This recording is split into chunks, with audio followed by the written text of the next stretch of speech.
broken things can become a blessing if you let God do the mending. Welcome to Broken to be Blessed Network, where dynamic women will share their experiences that will inspire, and experiences that have turned out to be a blessing. Now here's your host, Samantha McNeil. Hello again, everyone. Thanks for tuning in.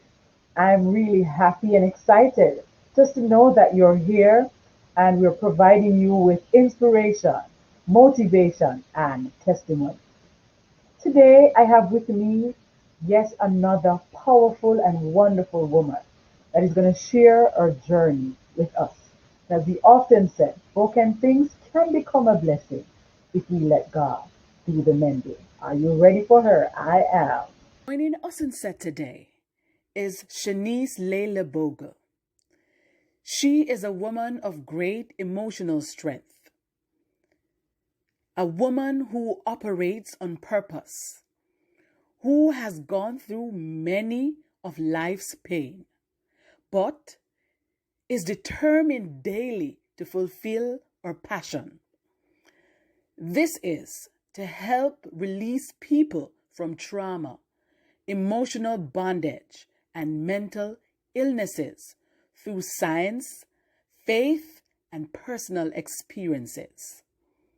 She is a wife, a mom, an author, a transformational and international speaker, an educator, a mental health advocate, the founder and director of a suicide prevention organization called Will to Live Jamaica Foundation, and the founder and CEO of our online trauma recovery coaching business called Mind, Body, Spirit Accelerate.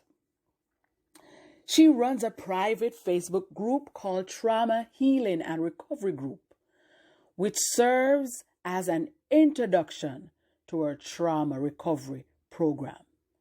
Help me welcome Shaniese Laylor-Bogle to Broken to be Blessed Network.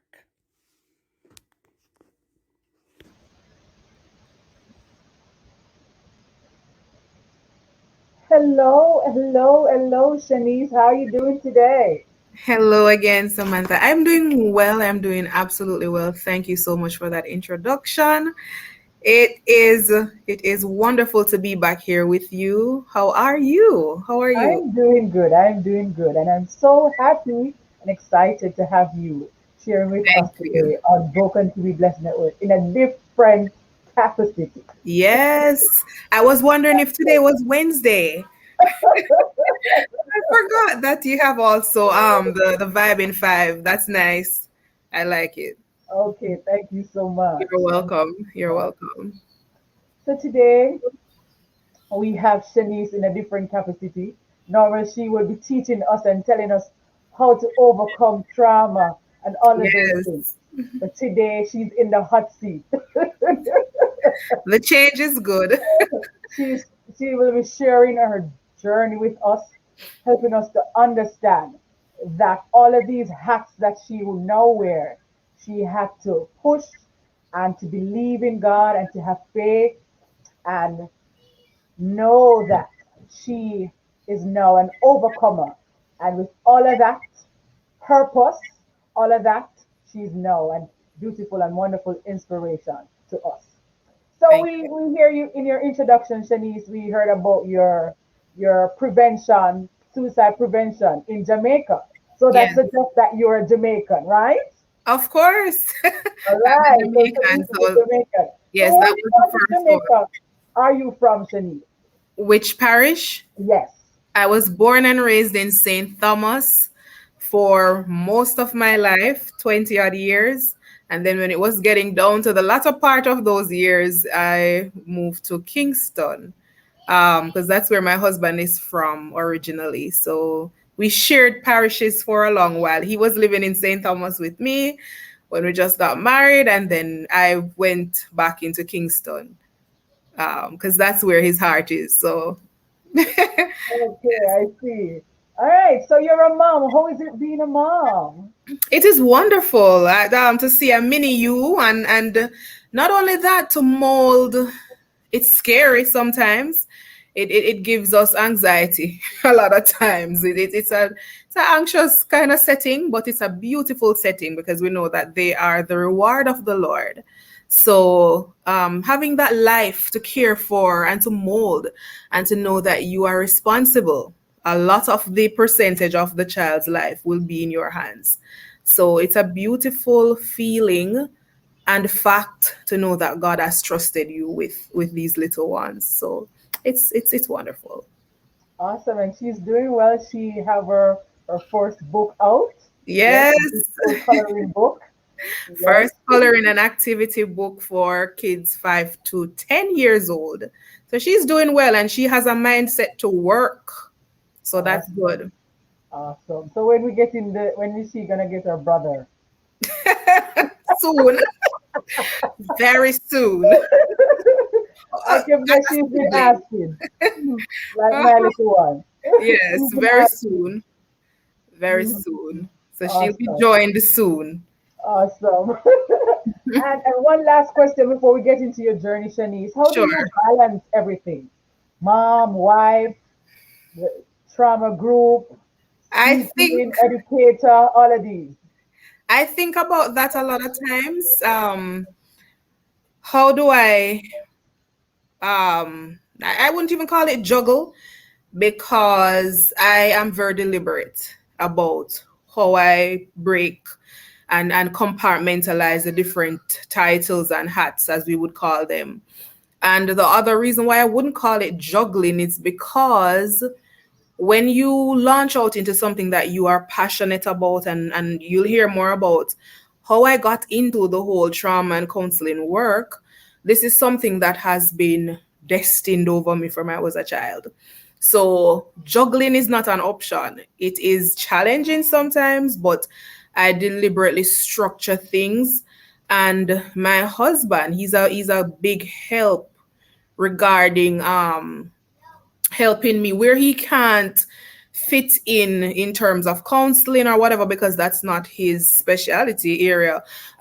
He does a lot regarding household stuff, so he helps balance where I fall short. So he's not, because he's not seen on the screen, but he's a big part of that balance. So that's how I really juggle, and of course with the help of the Lord, that's how I balance him being there, God's strength, and the passion that I have. I'm very deliberate about how I order things and how I put them in parts.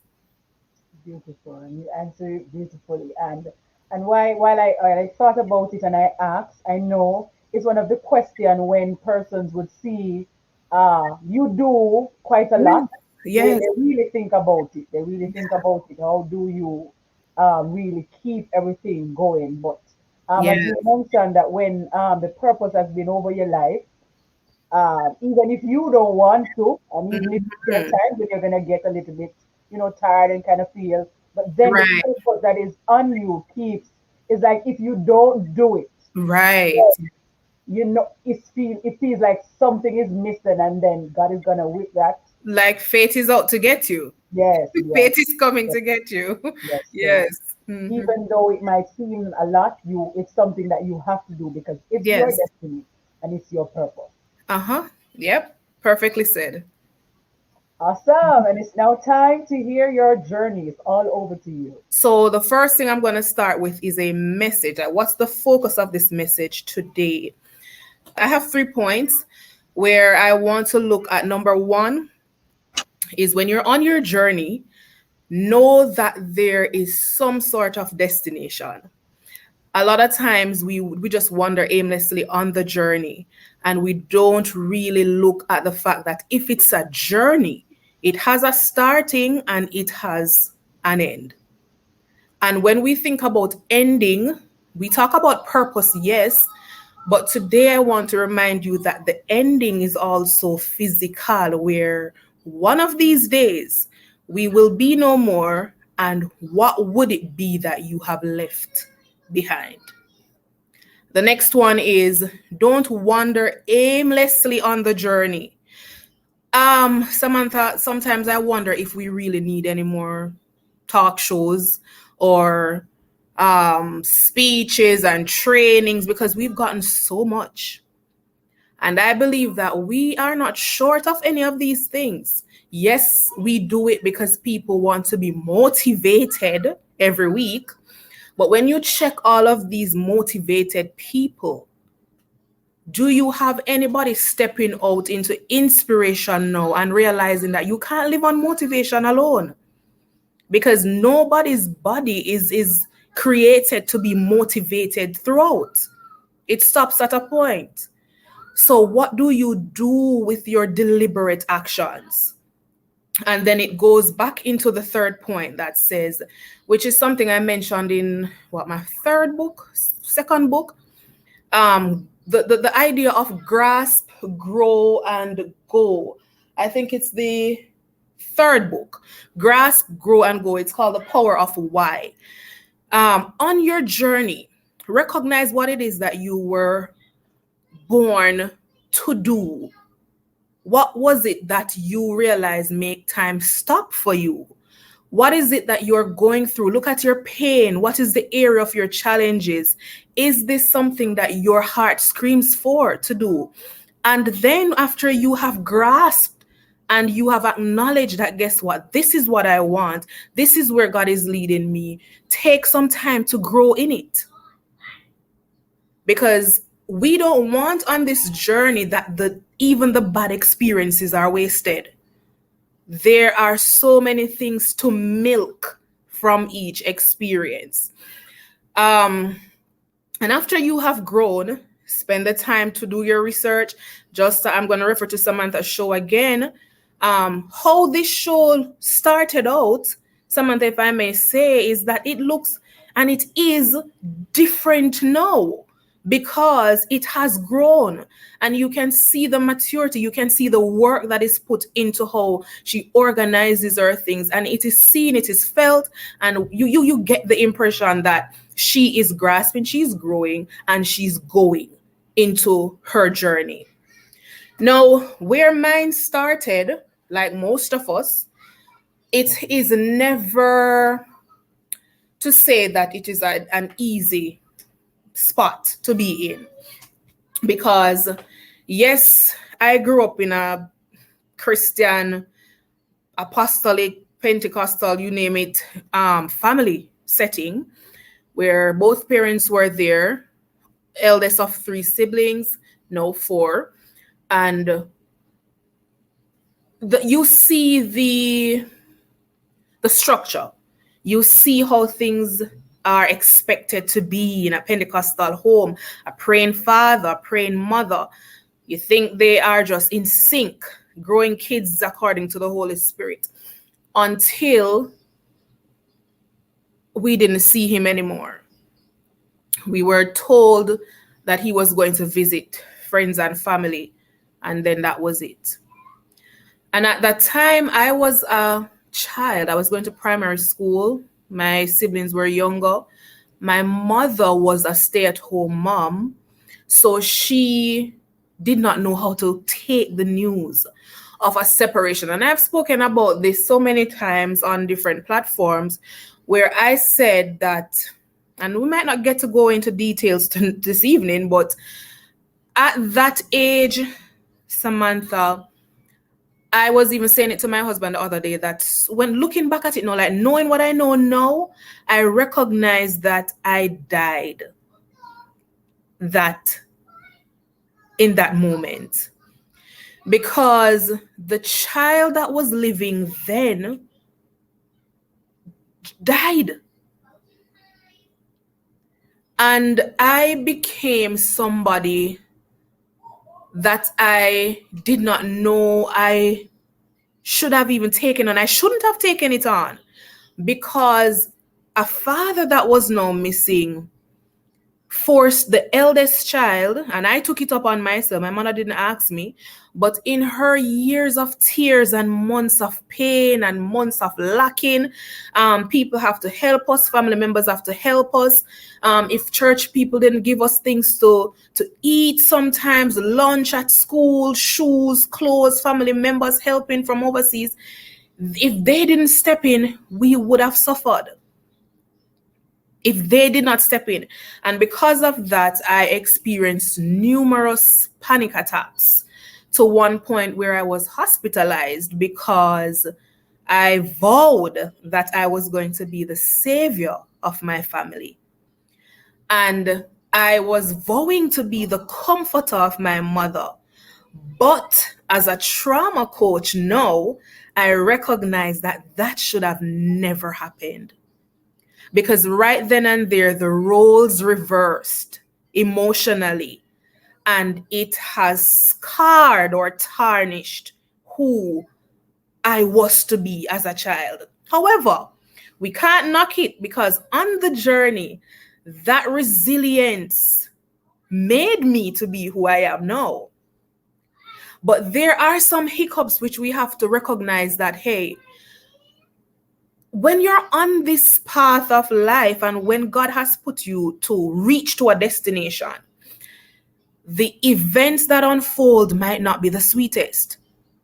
The events and how things play out may not be how you think it should be or how we would want it to be.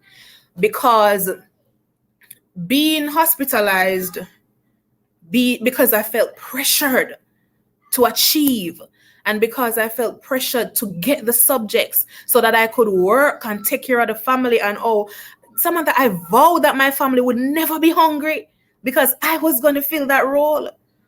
And I was so passionate to be the brightest, to be the best, to be the this, the that, because they must eat. So in all of that, it would have meant that as a normal child, you did not play, you didn't laugh, No. you didn't play with dolls, you didn't And sit funny around, enough, you did all of those things. and I'm glad you asked that, because I hated to play. Because I tell you now that looking back now, the child died. It's like I left the child somewhere sitting down, moping over my dad because he left, feeling like an outcast, like, weren't we good enough? Hated men, which we're going to talk about, because that spilled over into my marriage. I couldn't trust them. And especially Christian men, they were the worst to me. I couldn't trust them because men leave. Yes. And when you look at, she didn't have any money. How did you leave her in a rent, owing 9 months of rent, being evicted? We had to be all over, owing landlord here, there, everywhere. And if people don't step in, we don't eat. And at the time, she wasn't working. So I hated to play. I hated clingy females, like girls who behave too girly. Yes. Like, them not have no place where I am concerned. Girls who made mistakes, I had no compassion for them. Because if you go mess up, if you get pregnant, if you did this, that, I felt like you were a big waste on the land. Like, how dare you stoop to a man's level and allow the man to take advantage of you until you know, like, I had no compassion for anything that looked weak. And because of that, for years, people hailed me as strong. Hailed me, and they didn't even understand that the strength that they were seeing was borderlining on an angry defense because of what was happening or what had happened. I could not find closure as to why every day I got up, I was just so angry, so upset, feel like something wrong. Because submission, it never happened. I'm not going to submit to any man. I'm going to be the boss of any man that get married to me. I'm going to run his head, and him have to love me more than how me love him. Those were my resolution. Better yet, I had told my pastor that I will never get married. I had vowed to run the road. And I had vowed that purity and virginity and keeping yourself until marriage, like that was not going to be where I'm going down that path. It's not going to be for me, because me I mash up myself before me give a man, like me nah give him nothing nice. Wow. Now, can you imagine that resolution? Yes, But yes. at that time, Samantha, during all of that, guys, there were so many prophecies that were occurring over my life. Everywhere I went, somebody would come and find me and said, "You are going to counsel. You are going to counsel. You are going to meet and reach the masses. You are going to travel. You are going to go overseas. You're going to be reaching people international. You're going to speak to international groups." From I was a child. And a lot of times my friends and I would laugh, because my friends would say, "Them ever find you and I tell you them something there?" I didn't understand it. I didn't believe it. They would tell me that you're going to go beyond where your family has gone, and you're going to reach. And the first one I got was, "You're going to go into Kingston to use your hurt and your mess to reach people." And in Kingston was the first place we launched Will to Live Jamaica. Will to Live JA, Hope Restored. I think that was the name of our first seminar, the suicide prevention seminar in Jamaica. The second one was Men and Mental Health. Forgive me, the names are slipping, the titles are slipping, where we got even secular artists like Queen Ifrica and those people to pour into a faith-based seminar. Pouring in their resources, having other international people just pouring into it, because this was something that was prophesied. Yeah.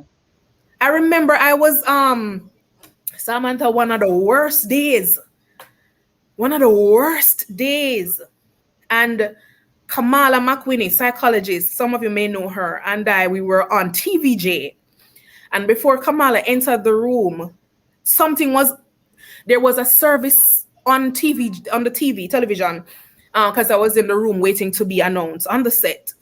And before Kamala stepped into the same room that we were in, we were going on set together, the speaker said, "You in the room," I was in the room by myself, he said, "You're sitting there and you need to be prepared. Prepare to speak, my child. Prepare to open your mouth, because where you are going, you're going to reach the mass because of the mess that you are going through, because of the pain, because of all the brokenness that you're going through, because of where you started from. You need to prepare, because you're going to speak. You're going on stage, and the stage is not the stage that you think you're going on," which was TVJ, because at TVJ may go get the interview on. But what he was saying, the stage is not where you think right now, but the stage is bigger, and prepared to speak. And I sat in the room shocked, because I didn't, right as he was through, Kamala walked in. So I know that the message was for me. The message was for me right in the moment before anybody else joined. And again, before I even, another dark moment, I remember we experienced utility disconnections. Let me tell you something. You see, on your journey, recognize the tactics that the enemy uses to distract your journey. Recognize the barriers that the enemy uses to put on your journey. Remember, is that from a point A to a point B, is a starting point to a destination. And that your neighbor's potholes will not be yours. And your potholes will not be your neighbor's. And you know what I realized our potholes were? the enemy always used financial warfare to try and dampen marriage, to try and dampen going forward with things, business ideas, just keep you oppressed. And you wonder at some point, how on earth you wear so many hats and still broke, still suppressed, still broken, still hurting by past baggages, still can't move forward. And I think I heard Ruth said it last week that there, and you wonder if there's anybody who is picking it up. Nobody not really a discern. Nobody picking up things that you're going through. And one lady said to me, you know, this year you're going to experience a breakthrough like never before. And God told me that he has not forgotten you. He said, tell Laylor-Bogle. She said, tell Laylor-Bogle that, daughter, I have not forgotten you. I have not forgotten you, and I'm going to surprise you. So every step of the way, somebody came with a prophecy. 1 year we got 9. Wow. 9 prophecies of the same linkage, the same message, similar. And that is how I recognize that, hey, learn the tactics. And then after you learn the tactics, you're going to recognize the weapon that you can develop to use each time something else comes up. And I'm telling you, these messages normally come when I have no light, when I have no water. Now imagine you're seeing this face on air, helping people out of trauma. And when me done off air, as somebody called me, I push back through the window to give them back them connection to them light. Because I am sitting in the darkness and my audience don't know. I don't have any water. I don't have any light. No insurance for my vehicle. Can't drive Gar Road. But my audience thinks that everything is okay. No, I am never somebody who believes in going in the forefront while being damaged. Those of you who know me know that I don't promote that, because every hurt needs to be resolved to a point where you can genuinely minister to people. However, as your context puts it, it doesn't mean that you can't minister through brokenness. It means that there are some points in your life that you must use to reach somebody. Have to use it. Because that is where your point of relation is going to be when it comes down to other people's story. Other people trusting you to deliver how they feel and what they're going through, and to open up to you, and for them to know that you can help them. You know what they're going through. So that point of relation is necessary. Very necessary. The other point that I want to show is that by the time I got married, that was another part, that explosive years.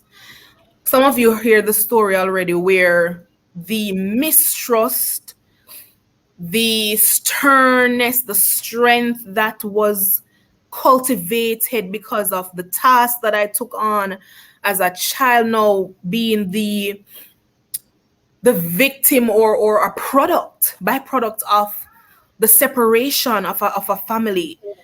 The separation bred this vile feeling, this feeling inside where even though you have a husband, you feel like he can never lead you. You feel like he doesn't deserve that spot. And so those years were just turmoil. Those first years were turmoil. We talk about the anger, the outbursts, the aggression, the lack of emotions, the unwillingness to listen, to learn about him. And this was another thing that propelled trauma recovery coaching, because I then got exposed to the fact that you cannot minister, whether leading people or leading your marriage or ministering in your marriage, without being resolved. So that exposed me to recognizing that, hey, while I was bawling and wondering what God planned to do with me, why God want to kill me off with all of these burdens and baggages and eviction while pregnant and all of these things, like, what is happening? Because I'm telling you that you're writing books, you're hosting programs, you are running seminars, you are doing this, you're doing that, so many titles, suicide prevention, you're speaking, you're preaching, you're doing this, you're doing that. And in your vulnerable state, I'm being told that I have to leave, evicted. What I want to know, Shanice, I want to know, how did you get to the place where, because you mentioned that growing up, you vowed to yourself that you're not going to be vulnerable. How Yes. did you get to the place to become vulnerable? How did Mr. Bogle sweet talk you so that you could get into into thinking that, okay, I Mhm. like you or I love you? Did you feel that overwhelming loving feeling and say, yes, I'm gonna get married, and I feel all of that change? How did you transition into Um, that? he was very. My husband is the complete opposite of me in terms of his love language, physical touch. He's just always he's in love with love. He loves love. So it was evident. I didn't not see that. I saw it. It was very evident. He did not. He was not short in showing that he was capable to love. And it's not that he tried to convince or whatever, but I remember something that he said I am going to teach you how to trust again. Wow. And another thing that stood out was why I could trust him was that I recognized this person treats anybody with the same caliber of care. You know, in a full look of self where I say, your husband have a type, so you know him I go treat that one that kind of better. Yes. No, this man treats the woman sitting on the road without no slippers, no beard for days, the same way I'm gonna treat you, prophetess Samantha, who is well kept and groomed and look good. The same way. So it was easy to trust him because that care was seen in how he handled every female. Before that, the first day we met, well, on the wedding day, his brother did a toast and said that the first day he met you, he came back home telling the family, I met my wife today. And then years later, I heard that that was said, I met my wife today. So all of those things, it played out and it intertwined into recognizing that you really can trust this one. And funny enough, even though I knew that in my heart, the monster was still at the front. That was what I wanted to bring right out. That So even though the you monster, knew that, yes, yeah. in your heart, you know, but it doesn't Mhm. change the fact that, again, something that I talk about all the time, nobody can love trauma out of you. Nobody. They can love you through your process. They can help you along your journey. But nobody can say, hey, let me grab mistrust, let me grab anger, let me grab hatred, let me grab pain and pull it out of you. God job that. And the person who is traumatized, because they have to do the work. But he was the buffer, was a big part of the buffering, but the monster was still there. It was very much still there. So did you have to in terms of forgiving your father, know that you were so hurt by him? How did you handle that aspect of it? Did you forgive him before you get married, or it was during the process, or how did that go? During the process, I got married with the same ideology that I had before. Naturally, when you're in love, it's a good dampen the facts of life. Yes. So you kind of sidestep, and this is where a lot of young ladies, I want to say that, and young men, even though you are in love and love feels nice, that monster is going to come back. It's going to come back because marriage exposes the worst in you. So it's going to come back. I got married with unresolved issues. So they were not done away with because there was love. They did come back. They came back, and they came back when we were at some of our worst stages, like arguments, lack of money, lack of poor communication, not understanding each other's love language. Well, me not really putting in the work for his love language. So it will come back. I did not go into my healing journey until I was married.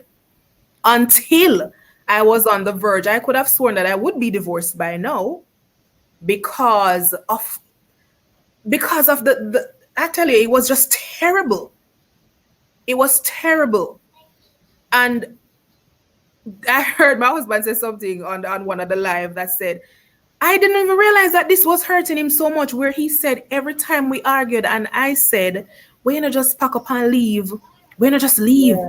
Wow. I didn't realize that broke him down so much. But he confessed that in his heart, he wondered, what next him for do? Maybe him really for leave. So it will come back. It definitely will. How I got to the healing aspect, I don't know if you want me to get into a little Yes, bit. I want you to, yes. Is that we were after we met into it, and I'm trying to jump over and cram so many stories, Samantha, but we got to a point where we couldn't get no lower, Samantha. We couldn't get any lower. The marriage was just chaotic. And yes, we had many years of good years and happy years, but there were a lot of years of just hurt and pain and tears and not understanding each other. And then a child came in the picture. Of course, we planned for the baby, but then still having and adding more things on the fact that certain things are not resolved. Yes. So your children might come into play, and yes, you have love at the basis, but there are some important factors that will smooth things over between you and your partner that have not yet been dealt with. And so that was my issue, where I am doing so many things. I am the face of this and the face of that. I am doing this. I have a child. Yes, everybody know that you have a husband, whatever. Just nice with the one bag of title them. Nice with the one bag of if just one know her, and oh yeah, me know her, she write the book then. Until one day I felt like a big fraud. One day I felt like you are not reaching anybody because you don't know the package you're presenting. You're on your journey and you don't even realize that you should be using these tumultuous situations to milk them and learn how to be somebody better for the rest of the generation, for your generation to come. You sit in your pain and you like to feel like you're big, bad, and mighty because you have somebody to blame.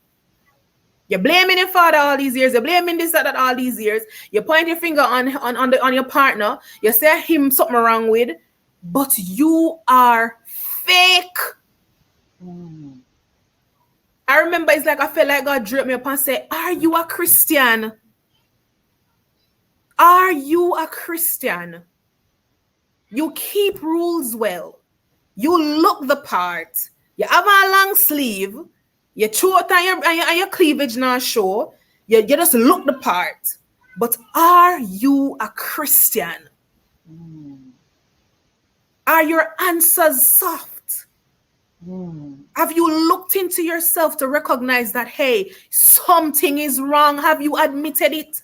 Have you spoken the truth about what you have been through? And I used to do the religious bypass thing to guys. It's not you guys alone do it. I used to do it too, where everything that I was going through, everything that I felt, me run go grab Bible and pray and whatever. And by the time me reach middle prayer, I be a ball, and it's not the anointing, Samantha. And I remember one day, God, I was sitting on the staircase, big bad argument with my husband. Decides to listen. We're done. We need to part. We need to divorce. Me done. And me always a ball out. Me done. Leave. Whatever. I am always quick to say leave. And I sat on the staircase and the tears, and I felt so low and I wanted to sink. And the lowest place I could find was under the bed because I wanted somewhere to match all this disgusting me feel. How me feel wear so much titles? How people supposed to, like, you just feel like you are known, but known for what? Known for what? I'm not saying I wrote the books in hypocrisy. I'm not saying I host these seminars out of a lie. I didn't. I wrote them at my truest point. But guess what? It's not enough if you're not being deliberate about freeing yourself and healing, going on your healing journey, so that by the time you get back on your regular journey to win the lost, to minister to people, to free yourself financially, you're doing it from a place of holistic acceleration, your best foot forward, your highest state of actualization. You can't get there until you're true with where you are right now. To be honest. And you have to know what you're presenting. You have to experience your own package before you're presenting to others. And Samantha, I tell you, I hear the Lord say, put down the Bible. Put it down and book your appointment with the ladies who counsel married people. Wow. At that time, I wasn't a trauma recovery coach. I was a suicide prevention strategist. That was what I was certified in at the time. And you see, when me book my appointment and me feel a little way because counselor go counseling. When I went there, one question one of the ladies asked me, and it bowled me over up to this day. I think about it. Who taught you to be so strong? And the strength wasn't even no admirable strength. It was a strength where you're bad up and a boss up everybody, and in the public, you're nice and quiet. But when you got your yard, your first ministry is a mess. And she said, who taught you how to be so strong? And then another follow-up question she said was, if you can think back, share 2 deepest secrets that you've never shared with anybody. Who have you not forgiven?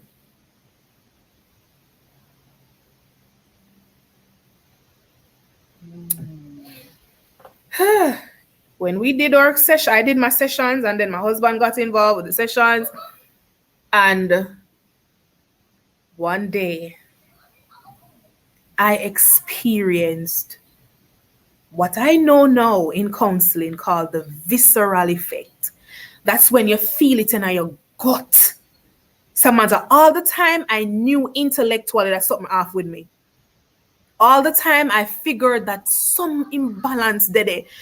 Guys, it even affected sexuality in marriage, because my husband is very, very affectionate, and he's of, the higher appetite. But may I tell you, say, even that, I couldn't feel connected with my body. So I denied him a lot.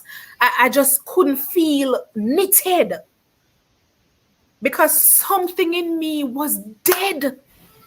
Remember, I tell you that my journey started when I died as a child. I died that day. Died. And who I took on that day obviously was some sort of adult part that wasn't needed at the time. Not yet. Not yet. We talk about inner child. We have to go back for the child that we left sometimes and go back, go take him up and take her up and brush her off and tell her, say, hey, I've met you in the future and you're going to be okay. It's okay to be a child even though daddy left you. It's okay to still be a child even though you were molested. It's okay to live as a child as you are, because we will protect you. The adults will protect you. You don't have to try to protect yourself. You don't have to try to reverse the roles. And when the child feels like emotionally they're not met, they're going to stop asking. You wonder why a lot of us behave as if we can't take love and compassion from people, because our needs were neglected. And after a while, we're going to stop asking. We're going to be it for ourselves. We're going to be it for ourselves. And that was what was happening with me. When my sisters and brother gather around my mother, I sit in another corner. I am always far away from them. I never usually run down, hug up. I don't like people touch me. I don't like nobody hug me up because I felt so separated from my body. There was no connection. And I tell you, Samantha, that day I sat on the staircase and I felt the Lord show me maths out. Because I always ask him, even though I study the whole trauma thing and whatever, every time a theorist, or every time I should say, the lecturer show me one, two meds about what trauma is, I like to always go back to God and say, God, the teacher, the lecturer, the psychologist, I'm not gonna lie, one of the biggest, baddest, best psychologists ever, world-renowned, Samantha. But every time he's done teaching a 1-2 point, I always go back to God and say, God, teach me about trauma. Show me what I tell the church about trauma. I mean, I tell you, Samantha, you can feel your spirit. You can feel your spirit conversing with the Spirit of God. It's something that I don't know how to explain.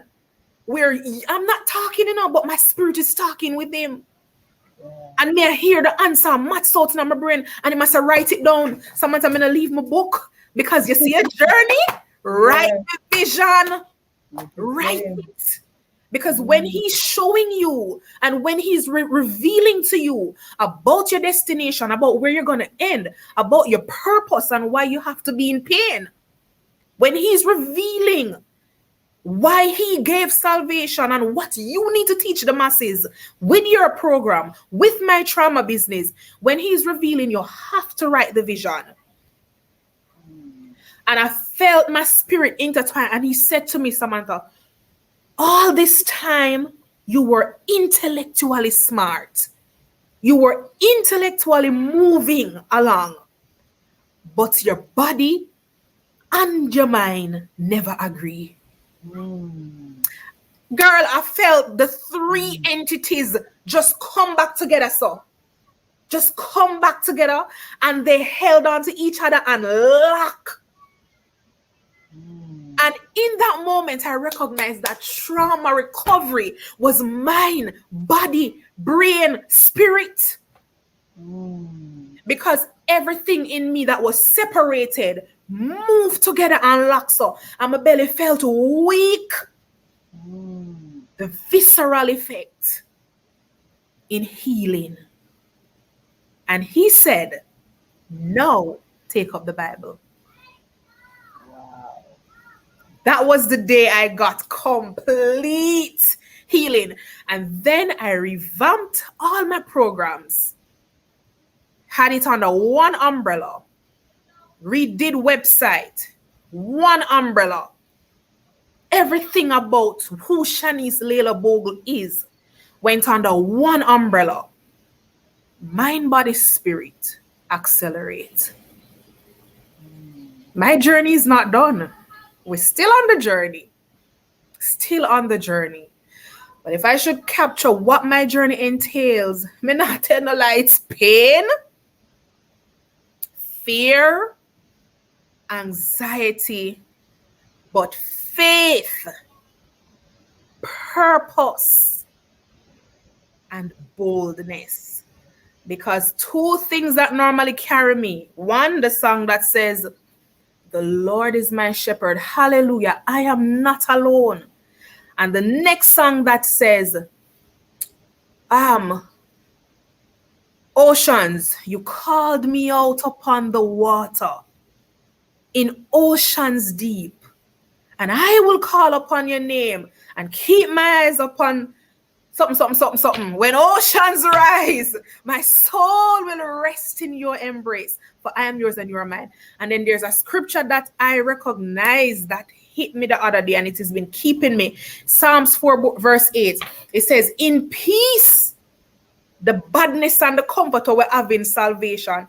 In peace, I will not only lay down, Samantha, but I will also sleep." When chaos is around, we have the authority to sleep. Not just lay down and fret. Not just lay down and cock one ears because something might come up our way. But in peace, I have the authority to lay down and sleep, because it is God who is going to keep us safely. I tell people all the time, guys, we're not bastard kids. Provision was already made for us. When God orchestrated our parents and we came into this world, provision was made for you and I. And if you're on a journey, there is an end. There is an end to our journey. Be deliberate about your journey. Right now, Samantha, I'm very careful of who I have in my space. I'm very careful of the things that I engage in. Not every program is for me. Not every event is for me. Not every "you support me, I support you" is for me. Not every pan we knock is for me.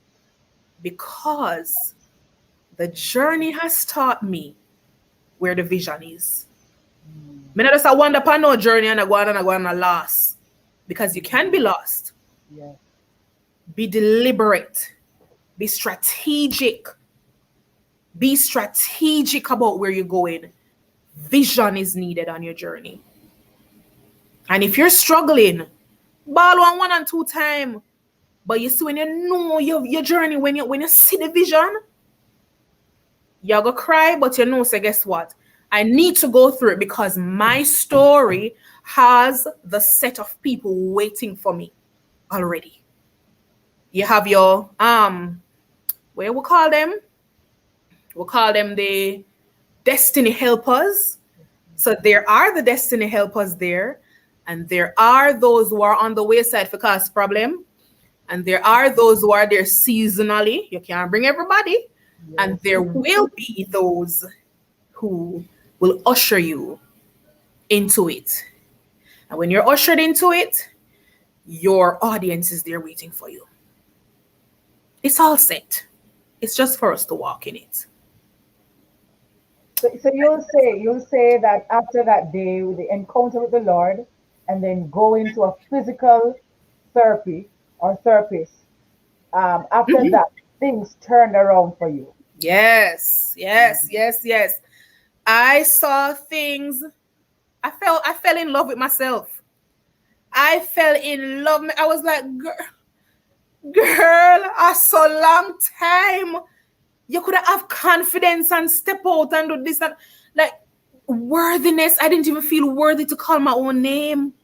Samantha, when I went on any program, show, nothing, TV, radio programs, newspaper, Samantha, I felt like, can I just be real with you? Yes, I felt like a dog.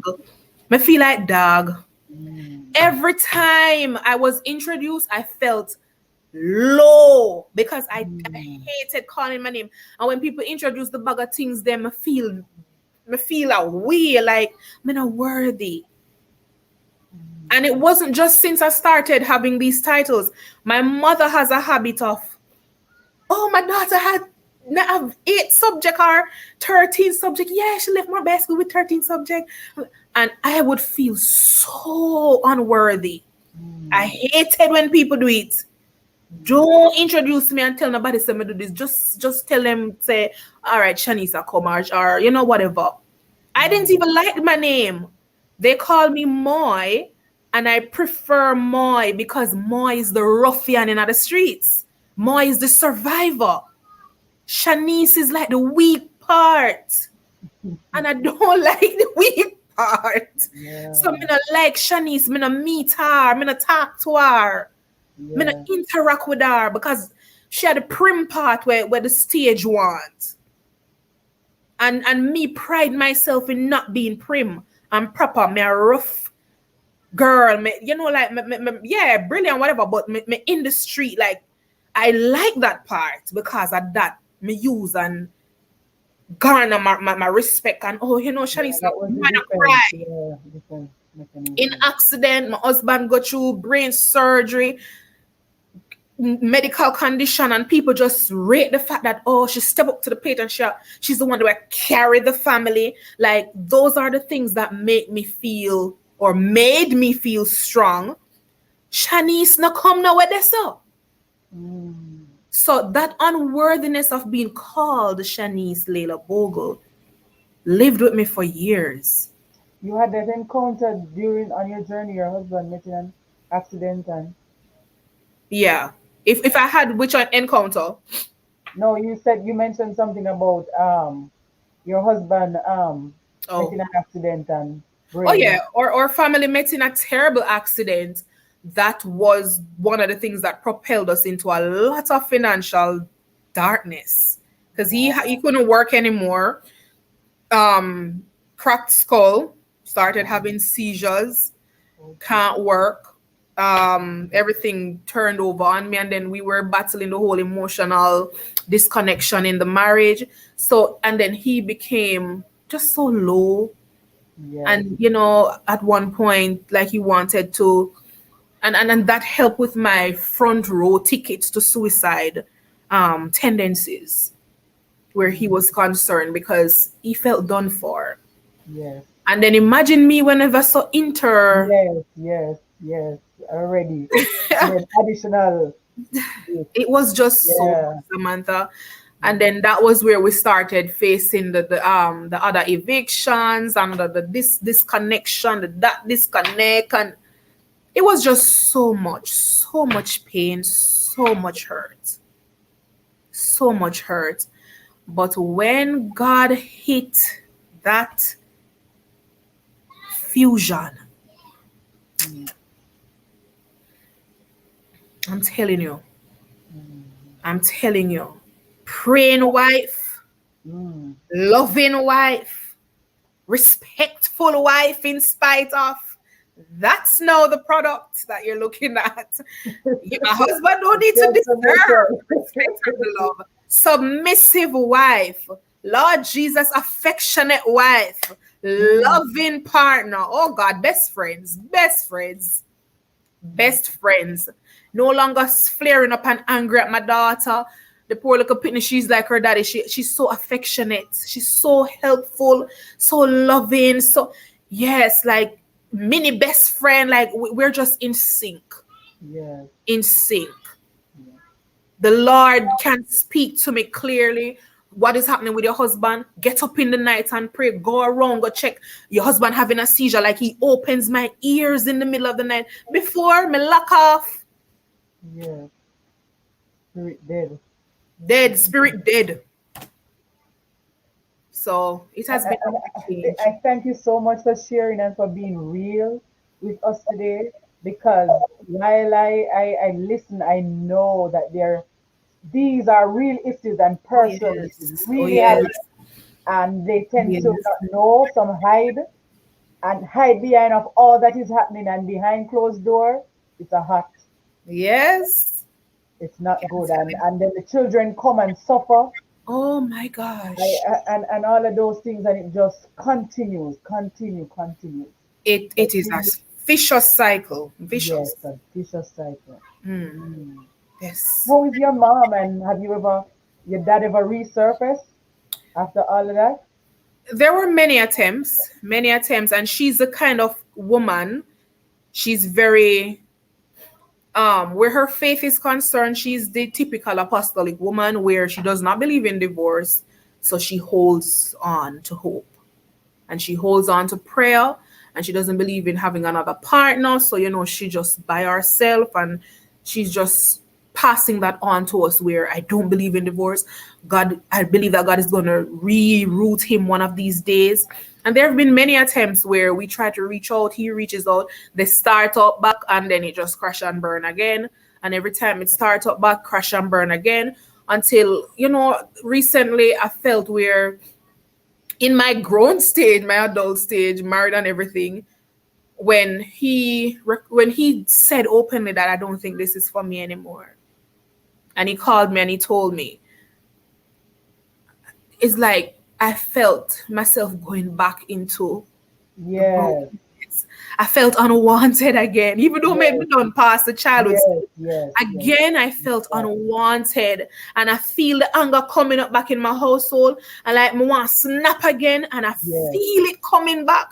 Like once again, he said he doesn't want us. yes, I may have to shut it down yes, and talk about it and be honest with my husband. Normally, me not tell him them something there. But when my husband came to me and him say, "You all right, you all right?" I may have to just tell him the truth, just be vulnerable, just be connected, because vulnerability I thought meant weakness. weakness, yes. So No I longer can we, recognize yes, that it's really connection.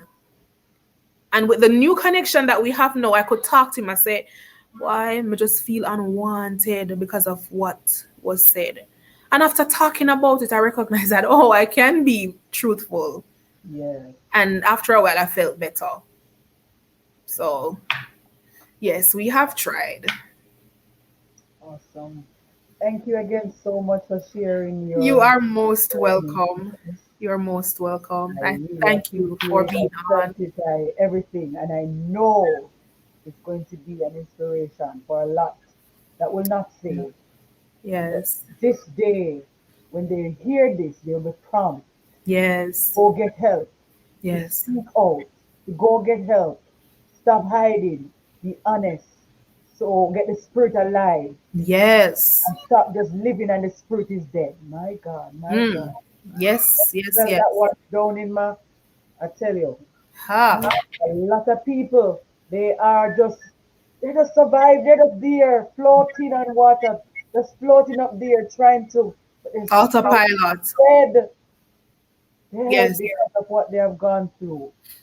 And it is not, we don't want anybody to know, or we don't know how to deal with it and all of that. Mm. Yes. Mighty God. Thank Mighty you so God. much for sharing. I thank you. Mighty God. Thank you so You're much for welcome. sharing.